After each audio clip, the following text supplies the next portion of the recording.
घर कहीं भी लेना हो या हो बेचना, तो हर कोई इनकी देता है मिसाल। रियल एस्टेट का कोई सवाल, टीम सबरवाल। रियल एस्टेट का कोई सवाल, team Sabharwal. For any information, call Saurabh Sabharwal 647-864-8844. That's 647-864-8844. Or visit teamsabharwal.com. your search ends here. Radio Voice, आपकी पहली चॉइस 416-660-8545। हाँ जी बेंद्र भाइयों की रेडियो वॉइस अनामिका और जतीन के संग, और हम हैं आप ही के दोस्त जतीन। रियल एस्टेट का कोई भी सवाल, पी के सबरवाल। बेंद्र भाइयों, teamsabarwal.com वेबसाइट भी जरूर विजिट कीजिएगा। रेडियो वॉइस पर सबरवाल जी है हमारे साथ। आप स्टूडियो में कॉल करके रियल एस्टेट रिलेटेड कोई भी सवाल सबरवाल जी से पूछ सकते हैं। 416-593-0055 है स्टूडियोज के नंबर, 416-593-0055। और बेंद्र भाइयों, आपको बता दे कि अगर आपको चाहिए best real estate experience possible, whether you are looking to sell your current home, if you want to buy your dream home, या फिर आप एक्सप्लोर करना चाहते हैं the latest new construction developments, तो टीम सबरवाल से एक बार बात और मुलाकात जरूर कीजिए। चलते हैं सीधे सबरवाल जी के पास। सबरवाल जी, बहुत बहुत स्वागत है आपका रेडियो वॉइस में। Thank you very much Jatan भाई, and very good afternoon to all our listeners. जी जतन भाई। सबरवाल जी, हर किसी को इंतजार रहता है करंट रियल एस्टेट मार्केट आपकी नजर से, प्लीज हमारे श्रोताओं को अपडेट करें प्लीज। सबसे बड़ी खुशी की बात तो ये है कि ये जो इन्फ्लेशन की जो खबर आई, और इन्फ्लेशन जो कूल डाउन हुआ, नीचे आया, एक्सपेक्टेशन से ज्यादा नीचे आया। कल 16 तारीख थी, और ये जो है उम्मीद कर रहे थे इकोनॉमिस्ट की शायद वहीं पर रुकेगा 2.9 में, या फिर कम होके 2.8 तक आएगा। इससे नीचे तो कोई भी उम्मीद नहीं कर रहा था, और एक्सपेक्टेशन से ज्यादा 2.7% में आ गया। और इसके अंदर जो है ये बहुत एक एनकरेजिंग है। एक तो इन्फ्लेशन नीचे आ गया, और ऊपर से यूएस का भी इन्फ्लेशन नीचे आ गया। ऊपर से यूएस के पावल साहब ने कहा कि वो भी एक्सपेक्ट कर रहे हैं सितंबर में इंटरेस्ट रेट कम करने की। और घरों के ऊपर जैसे मॉर्गेज इंटरेस्ट कॉस्ट 22.3% बढ़ गई थी कंपेयर टू 23, उसमें भी थोड़ा आराम मिलेगा। इंश्योरेंस जंप हुई थी 9.2% इस इन्फ्लेशन के अंदर। रेंट बढ़ा था 8.8%। दूसरी तरफ पैसेंजर व्हीकल की इंश्योरेंस बढ़ी थी, फूड कॉस्ट रेस्टोरेंट से बढ़ी थी। तो इनके बावजूद भी इन्फ्लेशन नीचे आई, जैसे travel accommodation, furniture, digital computing वगैरह। तो अब ये जो फिगर है जून की फिगर में, ये जो 1 से 3% के बीच में जो इनका टारगेट था, वो 6वां लगातार क्वार्टर से चल रहा है। और अब ये लगभग तय है कि 24 जुलाई को इंटरेस्ट रेट नीचे आएगा। नॉट ओनली 24 जुलाई को, मुझे तो अब यहाँ तक भी लग रहा है कि उसके बाद 4 सितंबर को भी नीचे आएगा, और उसके बाद 23 अक्टूबर या 11 दिसंबर में भी एक बार नीचे आएगा। यानी कि अब 4 बार नीचे की उम्मीद हो गई है।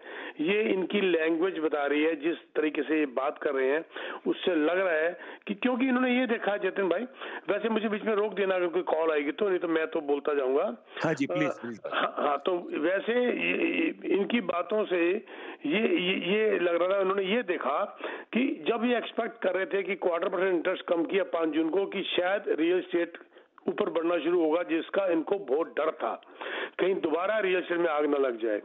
वो बहुत एनकरेजिंग हुआ कि रियल एस्टेट बढ़ने के बजाय 1.4% प्राइस नीचे आ गया, और लिस्टिंग्स मार्केट के अंदर 12.3% बढ़ गई, सेलर्स बढ़ गए, बाहर नहीं रहे। ये बहुत एनकरेजिंग था बैंक ऑफ कनाडा के लिए। जिसका डर था वो नहीं हुआ, तो इनको अब हौसला मिल गया इंटरेस्ट रेट और नीचे करने का। बहुत सही कहा आपने बेंद्र भाइयों। 416-593-0055 है स्टूडियोज के नंबर, 416-593-0055। सबरवाल जी, रेंटल मार्केट की रिपोर्ट भी आई थी कि रेंट्स कम हो रहे हैं, तो क्या रेंट कम हो रहे हैं इसकी वजह से लोग अभी भी रेंट पर रहना पसंद करेंगे, या फिर जिस तरह से इंटरेस्ट रेट डाउन होने की संभावनाएं है तो लोग फर्स्ट टाइम बायर है वो खास तौर पर रियल एस्टेट मार्केट में एंटर करेंगे? आपकी क्या राय है? जी, जो फर्स्ट टाइम बायर है अभी भी साइड लाइन में बैठे हुए हैं, अभी भी वो देख रहे हैं कि देखिए आगे होता है क्या। और ये जैसे ही इंटरेस्ट अभी हो, एक बार नीचे आया, दूसरी बार नीचे आएगा जुलाई में, अब तो लगभग तय हो चुका है। आईएमएफ ने भी कह दिया है, आरबीसी ने भी कह दिया है, ब्लूमबर्ग में भी रिपोर्ट आई है। और ये जो है एनकरेजिंग है, अफोर्डेबिलिटी बढ़ती है, तो नेचुरली जब अफोर्डेबिलिटी बढ़ती है तो बाइंग पावर आती है, तो आदमी खरीदना चाहता है। रेंट जो है वो नीचे आने का कारण ये था कि आप ये हैरान होंगे कि इस वक्त कॉन्डो मार्केट जो है, टोरंटो की जो कॉन्डो मार्केट है, उसके अंदर 21%, 21% लिस्टिंग्स बढ़ गई है लास्ट ईयर से, which is not a joke. 21% listing बढ़ने का मतलब ये होता है कि बेचने वाले बैठे हुए हैं, खरीदने वाले नहीं है। और ये उसका कारण ये था कि बाढ़ आ गई थी क्लोजिंग्स के अंदर, इतनी क्लोजिंग्स आ गई थी, एक एक बिल्डिंग के अंदर इस वक्त 100 मेरे सामने 60, 50, 60, 70, 80, 100 तक रेंट पे चढ़ाने के लिए बैठे हैं। और टेनेंट मार्केट में क्योंकि उस हिसाब से नहीं है तो ऑटोमेटिकली रेंट कम हो गया। मान लीजिए कोई कॉन्डो 3000 में चढ़ाया था, 15 दिन देखा और उस बिल्डिंग में 50 चढ़े हुए हैं, तो कंपटीशन में उसने 3000 को 2950 कर दिया। फिर नहीं चढ़ा तो कंपटीशन 2900 कर दिया, फिर नहीं आया तो 2800 तक कर दिया। इस तरीके से लैंडलॉर्ड, उनके ऊपर खर्चे बहुत ज्यादा आ गए, तो उन्होंने ये डालना शुरू कर दिया और रेंट कम करना शुरू कर दिया। हालांकि जो लॉस होगा they can claim in their yearly report के अंदर, जो फाइनेंशियल्स की जब डालते हैं इनकम टैक्स रिटर्न, उसमें वो क्लेम कर सकते हैं। लेकिन कैश फ्लो जो जेब से जब कम हो जाता है, जेब में पैसा नहीं आता या जेब से ज्यादा चला जाता है, कैश फ्लो माइनस ज्यादा हो जाता है, तो मजबूरन ये रेंट गिर गया। और जो इंसान इस वक्त होल्ड कर लेगा अगले 7-8 महीने, वो कमा जाएगा, वो कमा जाएगा। वंडरफुल। 4165930055 है स्टूडियोज के नंबर। ये है रेडियो वॉइस। सबरवाल जी हमारे साथ, radio voice with Anamika and Jatin.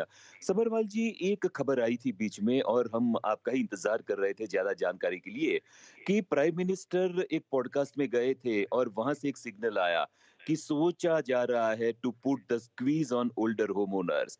1 million से ज्यादा की प्रॉपर्टी है तो सरटैक्स लगाया जाए, क्योंकि ओल्डर पीपल को पता नहीं है कि यंगर जनरेशन कितनी मेहनत कर रही है घर बाई करने के लिए। इसके बारे में आप क्या एजुकेट करना चाहेंगे? हाँ, उसको ये भी नहीं पता कि इस ओल्डर जनरेशन ने जवानी में कितना काम किया था। बहुत इस बात को ये भूल गया है, इस बात को ये भूल गया है कि हाँ, ओल्डर पॉपुलेशन को छोड़ो, वो तो मर रहे हैं, अब जा रहे हैं, यंगर पॉपुलेशन संभालो। ये सब वोटिंग का गेम है। वो इस बात को क्यों नहीं याद रखते कि ये जो ओल्डर जनरेशन जिनने घर बनाए हैं, इन्होंने क्या स्ट्रगल करी है अपनी जिंदगी के अंदर, इनका बुढ़ापा क्यों खराब करने में लगे हुए हो। इनके पास सिर्फ यही एक जरिया है बुढ़ापा बिताने का। जिंदगी भर मैं काम करता रहा और उसके बाद जब बुढ़ापे में मेरे को उसकी जरूरत पड़ी तो ये कह रहे हैं जिसको टैक्स लगा दिया जाएगा। शर्म आनी चाहिए, मैं तो कहता हूं इनको। और मैं आपको एक बात और बता दूं, ये एक इन्होंने पॉडकास्ट में कहा था, होने वाला नहीं है, क्योंकि उससे पहले ये रफू चक्कर होने वाला है, गायब होने वाला उससे पहले ये। बहन और भाइयों, स्टूडियो में कॉल कर सकते हैं 4165930055। सबरवाल जी, फर्स्ट टाइम होम बायर्स 1 अगस्त से शायद ये इम्प्लीमेंट हो जाएगा। Mortgage over 30 year term, amortisation बढ़ जाएगा और जो नए बिल्ड होम है उन पर अगर वो घर लेते हैं तो ये बेनिफिट मिलेगा।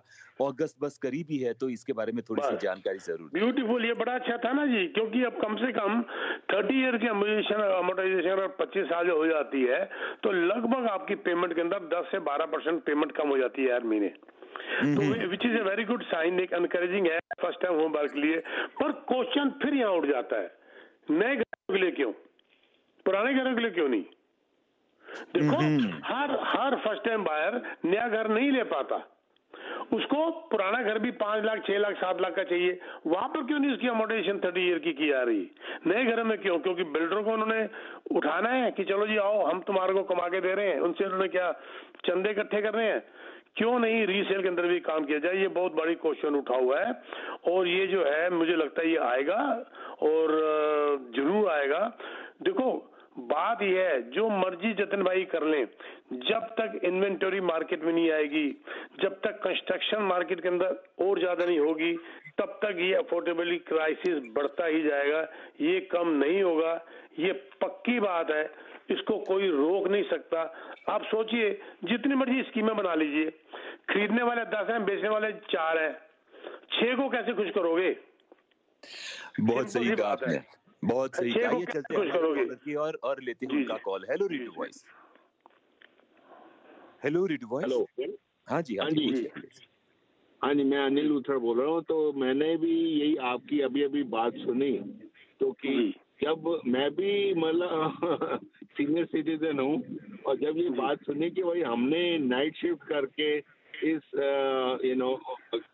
क्या बोलते हैं पॉइंट पे आए हैं कि अगर 1 मिलियन का हो जाता है, तो why should we surcharge just because we have work hard, and we should allow the younger generation to be supported by this money, which will not be democratic. और अगर जैसे आप कह रहे हैं, अगर मिस्टर ट्रूडो ने ली है, ये बात की है, तो वो तो जो उनका जो आएगा, मान लीजिए पीसी का भी आएगा, वो भी यही करेगा। क्योंकि मैं तो यहाँ 50 साल से रह रहा हूँ, और यहाँ में ऐसी बात चलती है, अगर एक बार ही एक पार्टी ने निकाल दिया पॉइंट, तो दूसरी पार्टी उसी पॉइंट को लेके चलती है। तो ये है कि हम लोगों ने क्या करना है, रियल एस्टेट वालों ने, जैसे आप हैं सर, तो आप ही कुछ मदद कर सकती हैं। देखो, ये सुनने वाला होता तो बात ये लगती, बिल्कुल ठीक कहा। मैं बोलता हूँ लुथरा साहब, मान लीजिए आपने जिंदगी भर काम कर करके 1 मिलियन की प्रॉपर्टी बना ली, और मान लीजिए आप इसका 67, 68 ईयर के हैं, आपको लगता है कि यहाँ की एवरेज एज 84, 85 है, तो जी मैंने अगले 15 साल इसी घर के सारे जीना है, मैंने बच्चों के आगे हाथ नहीं फैलाना, और मैं काम करने लायक भी अब नहीं हूँ। यही मेरा टाइम है जब मेरे को पढ़ाई की चिंता नहीं है, यही मेरा टाइम है जब मेरे को हायर एजुकेशन की चिंता नहीं है, यही मेरा टाइम है जब मुझे नौकरी की चिंता नहीं है, यही मेरा टाइम है जब बच्चों के लिए मैंने भाग दौड़ नहीं करनी, यही मेरा टाइम है अब मैं बुढ़ापा सुकून से बिता लूं। और उस वक्त ये कह रहे हैं कि हम सरचार्ज डाल देंगे, और जिस वक्त यंग जनरेशन जो काम कर सकती है उनको और हद आराम बना दोगे तुम। हाँ, मैं अपने बच्चों को 20, 30, 40, 50 हजार की हेल्प तो कर सकता हूँ for down payment. Why they are putting this some penalty or whatever I would say, penalty word ज्यादा अच्छा है, ऑन ए सीनियर सिटीजन जो जिंदगी भर काम करके अपने बुढ़ापे को सिक्योर करता रहा है। I am with you. बहुत बहुत शुक्रिया, बहुत बहुत शुक्रिया सर। 4165930055 है स्टूडियोज के नंबर, 4165930055। आप जरूर स्टूडियो में कॉल करें और सब्रवाल जी से जरूर बात करें। आइए चलते हम हमारे अगले क्वेश्चन की ओर। जी जतिन जी, अगर हम लोग देखें कि होम बायर्स की तो हम बात करते हैं कि हाउ टफ इट इज़ पीके जी, कि हम घर खरीदने का बात करते रहते हैं कि जो फर्स्ट होम बायर्स हैं हाउ टफ इट इज़, कितना फंड फेस कर रहे हैं। But if I talk about real estate professionals, अगर मैं आपके बारे में बात करूं तो how it is suffering and struggling right now in the market. Realtor, आप रियल्टर की बात कर रहे हैं? हाँ जी, एक बड़ी कहावत है पंजाबी में, उसको मैं हिंदी में बोल देता हूँ, जो लाहौर बुद्धू वो फ्लोर में भी बुद्धू। यानी पंजाबी से कहावत है कि जेड़ा लाहौर बुद्धू और फ्लोर भी बुद्धू, मतलब जो आदमी बुद्धू है बुद्धू ही रहेगा, सिटी चेंज करने से उसको अक्ल नहीं आएगी कोई, जो वैसा है वैसा ही रहेगा। मैं आपको अपने बारे में बता देता हूँ, last year was very bad years for the realtors. Last year was very bad year for the realtors, and मेरे डाटा कलेक्ट कर लीजिए, पता कर लीजिए, मेरी कमीशन देख लीजिए। Last year was my best year in my life. अब बताइए उल्टा कैसे हो गया मेरे साथ। बात ये होती है कि ये आपका बिजनेस मॉडल क्या है, आपकी सर्विसेज क्या है, आप शॉर्ट टर्म देख रहे हैं या लॉन्ग टर्म देख रहे हैं, आप क्लाइंट सर्विसेज को देख रहे हैं या अपने बैंक को देख रहे हैं। कई चीजों पर डिपेंड करता है। कई बार हमें अपनी जेब से पैसा देकर अपने क्लाइंट को संभालना पड़ता है, कई बार वो परेशानी में आया था तो हमें देखना पड़ता है। मेरी तो कमीशन जो है, मेरी income last year was the highest. उससे पिछले साल भी, पिछले 5 साल से हर साल पिछले साल का रिकॉर्ड तोड़ रहा है। मेरे को मार्केट का फर्क क्यों नहीं पड़ा, जबकि 40% जब ये डाटा आया है, 40% जो रियल्टर्स हैं वो उनमें से कई छोड़ चुके हैं और कई 2025 के मिडिल तक छोड़ देंगे real estate. 40% is not a small number. अब ये क्या है अनामिका, ये वो है जो पार्ट टाइमर थे और सबको हक काम करने का, उनको भी बहुत हक काम करने का, लेकिन उन्होंने तब ज्वाइन किया जब बिना कुछ किए सब कुछ बिक जाता था। वो लिस्ट करते थे, शाम को 10 ऑफर आ जाती थी, खरीदने जाते थे, लाइन लगी होती थी, बिल्डर कि आगे लाइन लगा के ले लेते थे, क्योंकि बिल्डर की खरीदने के लिए कस्टमर्स की लाइन लगी थी। तो बिना कुछ मेहनत किए जब बिक गया तो सबने रियल एस्टेट ज्वाइन करना शुरू कर दिया, बिना काम किए ही काम हो रहा है। और जब अब मेहनत का टाइम आया, जब असली रिजल्ट देने का टाइम आया और असली जिसे कहते हैं एक्सपीरियंस सामने आया, तो नहीं कर पाए। जब नहीं कर पाए तो नेचुरली इन्होंने फिर ये रियल एस्टेट की जॉब फिर छोड़नी शुरू कर दी, फिर अपने ओरिजिनल कामों में चले गए। या कई पार्ट, इनमें मेजॉरिटी पार्ट टाइमर्स की थी। जो पार्ट टाइमर्स क्या सर्विस देगा मुझे नहीं पता, लेकिन मेरे ऑफिस में एक तो है जो 500,000 से ज्यादा कमा रहे हैं पार्ट टाइम होने के बावजूद भी। लेकिन मेजॉरिटी ऐसे हैं कि वो पार्ट टाइम में जब सर्विस ही नहीं दे पाएंगे तो मुझे बताओ रिजल्ट कहाँ से पाएंगे। कॉल आई तो पता चला जी जॉब में बैठे हैं, कॉल आई तो पता शाम को कॉल करूंगा, कॉल आई तो पता 24 आवर। आप मुझे रात को 2 बजे से पहले कॉल करके देख लीजिए, 3 बिल के अंदर अंदर मैं आपका फोन उठाऊंगा। 2 बजे से पहले, रात सुबह 2 बजे तक जागता हूं मैं अभी भी। मेरा पैशन है ये। कौन मेहनत करता है, कितनी मेहनत करता है, कितना अपने आप को बिजी रखता है, कितना अपने आप को एजुकेट करता है, इस पर डिपेंड करता है ना। किसी ने पूछा आपसे, मान लीजिए सबरवाल से किसी ने पूछा कि सबरवाल जी वो इसके ऊपर मेरे को कितना क्लोजिंग कॉस्ट आएगी, तो सबरवाल जी कह रहे हैं हाँ सोचता हूँ, बताता हूँ, बाद में फोन करूँ, खत्म, क्लाइंट वहीं खत्म। और जिसने पूछा कि क्लोजिंग कितनी आएगी, मैंने कहा कितने की परचेज की है, कहता 8 लाख की, किस एरिया में करी है, यहाँ करी है, आपकी 23,500 क्लोजिंग कॉस्ट आएगी, प्लस इसके ऊपर 15,000 आपका डेवलपमेंट चार्जेस। अब अगर मैंने ये जवाब दिया तो क्लाइंट आपका पक्का हुआ कि नहीं हुआ? करेक्ट। तो बहुत सही कहा आपको कितनी आपने कितना अपने आप को एजुकेट किया हुआ है। बहुत खूब। बहनों भाइयों, सबरवाल जी से रियल एस्टेट का सवाल पूछने के लिए स्टूडियो में कॉल करें 416-593-0055 416-593-0055। सबरवाल जी, एक सवाल मन में आता है कि कई लोग जब अपनी प्रॉपर्टी बेचना चाहते हैं तो कई लोग प्रीफर करते हैं कि MLS पर लिस्टिंग हो जाए, कई बार हम देखते हैं कि एक्सक्लूसिव, तो इसमें क्या फर्क पड़ता है और बेनिफिट्स कहाँ पर ज्यादा मिलते हैं? जी अच्छा जी, अब तो मैं आपको एक बात पहले ये बता दूं, ये एक्सक्लूसिव के ऊपर बहुत कड़ा स्टेप ले लिया है real estate council of Ontario ने। अच्छा, हाँ, बहुत कड़ा ले लिया। और एक कमिंग सून के ऊपर बहुत कड़ा स्टेप ले लिया कि इसको आपको इमीडिएटली MLS में डालना पड़ेगा। चलो अब मैं इसको वैसे बताता हूँ, अगर ये स्टेप तो होता रहेगा। चलो देखिए, मैं आपको ये जब भी एक्सक्लूसिव आता है मार्केट के अंदर, मैं इसको आगे बढ़े, माफ कीजिएगा, हमारे साथ कॉलर भी है तो पहले उनकी बात सुन लेते हैं। हाँ, उसके बाद मैं इसको 2 मिनट लगाऊंगा इसको समझाने के लिए। श्योर। जी, कॉलर हमारे साथ ऑनर ही है। Welcome to radio voice. Hello जी सबरवाल जी, मेरा एक क्वेश्चन है आपसे। जी, नाम बताएंगे सर? मेरा नाम है अली। जी अली जी, बताइए। अच्छा, मैंने एक रीसेल में एक हाउस परचेज किया है, उसकी जो सेलर है वो क्लोजिंग नहीं करवा रहा। उसने पहले 3 महीने का टाइम लिया है, फिर उसने उसकी एक्सटेंशन ले ली मेरे से 1 महीने की, फिर उसके बाद वो बॉदर नहीं कर रहा, मुझसे कोई कांटेक्ट नहीं कर रहा। हाँ जी, तो उसने आगे कोई बाय की होगी जो उसको पोजीशन नहीं मिल रही होगी। ये स्टोरी मेरे पास हर रोज आती है। वो उसने आगे जब बिल्डर से लिया होगा, बिल्डर उसकी क्लोजिंग लेट करता जा रहा होगा, वो सोच रहा होगा मैं सड़क में जाके कहाँ बैठ जाऊं, अली भाई साहब को तंग कर दो तो इन्हीं को लेट करते जाओ। आप उसके ऊपर सूट फाइल कर दीजिए इमीडिएटली। आपका लॉयर क्यों नहीं कोई एक्शन ले रहा, मुझे समझ नहीं आ रही। आपका पूरा हक बनता है उसको या तो उसको कैंसिल करने का डील को अगर आपके फायदे में है, या उसको एज ए इंट्रूडर करके बाहर निकाल के फेंक सकते हैं आप, पर आप उसको प्रॉपर, आपको एक लॉयर की जरूरत है।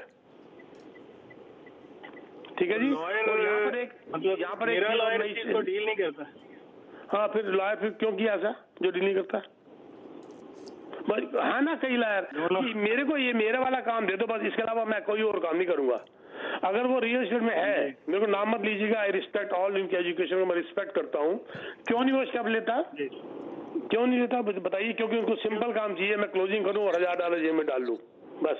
हाँ जी, हाँ जी, हाँ जी, हाँ जी, हाँ जी, ठीक है जी, जो भी है, गॉड ब्लेस। लेकिन ये मैं यहाँ पर एक नया मुद्दा खड़ा होता है। मैंने आपके यहाँ जतिन भाई कई बार कहा होगा और बाकी रेडियोज में भी कहा था, जब आपकी क्लोजिंग आप बाय कर रहे हैं और आपकी बिल्डर की क्लोजिंग है और जो आपको बिल्डर क्लोजिंग की डेट दे रहा है, उस बेसिस के ऊपर अपना घर कभी मत बेचो, क्योंकि वो बिल्डर आपकी क्लोजिंग को लेट कर सकता है एज पर टैरियन। जो आपका परचेज एग्रीमेंट है उसमें टैरियन वारंटी का सर्टिफिकेट लगा हुआ है, उसके साथ पेपर्स लगे हुए हैं, उसमें क्लियर लिखा हुआ है कि वो बिल्डर इतनी तारीख तक उसको लेट कर सकता है, इतने कई बार 3-3 साल तक लेट कर सकता है। जब उसने बिल्डर ने आपको फाइनल क्लोजिंग की डेट दे दी है और जब उसके अंदर 1.5-2 महीना रह गया है, तब जाके आपको अपना घर बेचना चाहिए। कई बार आपको 6 महीने पहले लेटर आ गया, आपने फट अपना घर बेच दिया, पता चला बिल्डर का नया लेटर आ गया, जी मैंने 3 महीने और लेट कर दिया, और 3 महीने से और 1 महीने पहले एक और लेटर आ गया, मैंने 2 महीने और लेट कर दिया। इन भाई साहब के साथ यही काम हुआ होगा, इनको गलत सलाह किसी ने दी होगी कि जी आप अपना घर बेच दो, आपको बिल्डर का लेटर आ गया। अब वो खुद भी परेशान है और अली जी को भी परेशान कर दिया। बहुत सही सलाह की बहुत सख्त जरूरत है, सही सलाह की बहुत सख्त जरूरत है। ये बहुत बड़ा इन्वेस्टमेंट होता है। हाँ सब्बरवाल जी, हम एक्सक्लूसिव कमिंग सून की बात कर रहे थे। देखो एक्सक्लूसिव कमिंग सून की, चलो हटा, पहले एक्सक्लूसिव की बात कर लेते हैं। कमिंग सून के ऊपर तो आ ही गया कि आप कर ही नहीं सकते, आपको 24 घंटे के अंदर आपको हमारे इसमें डालना पड़ेगा। अब एक्सक्लूसिव की बात सुन लो। ये एक्सक्लूसिव, अब मेरे रियल्टर भाई अगर मेरे से नाराज होते हैं तो हो जाए, मैंने जो कहना है वो कहना है। देखो अच्छे ने अच्छा, बुरे ने बुरा जाना मुझे, जिसको जिसकी जितनी जरूरत थी उतना बचाना मुझे, तो इसीलिए मुझे कोई फर्क नहीं पड़ता। मैं जो बोल रहा हूँ ये एक्सक्लूसिव सेलर के अगेंस्ट चला जाता है। वो क्या कहता है, सेलर कहता है जी मैं तो तेरे को सिर्फ 2.5% से ऊपर कमीशन नहीं दूंगा। वो कहता है जी मैं 2.5% कमीशन तो कोऑपरेटिव ब्रोकरेज को दे दूंगा, तो मुझे क्या मिलेगा? अच्छा मैं अकेला बेचने की कोशिश करता हूँ।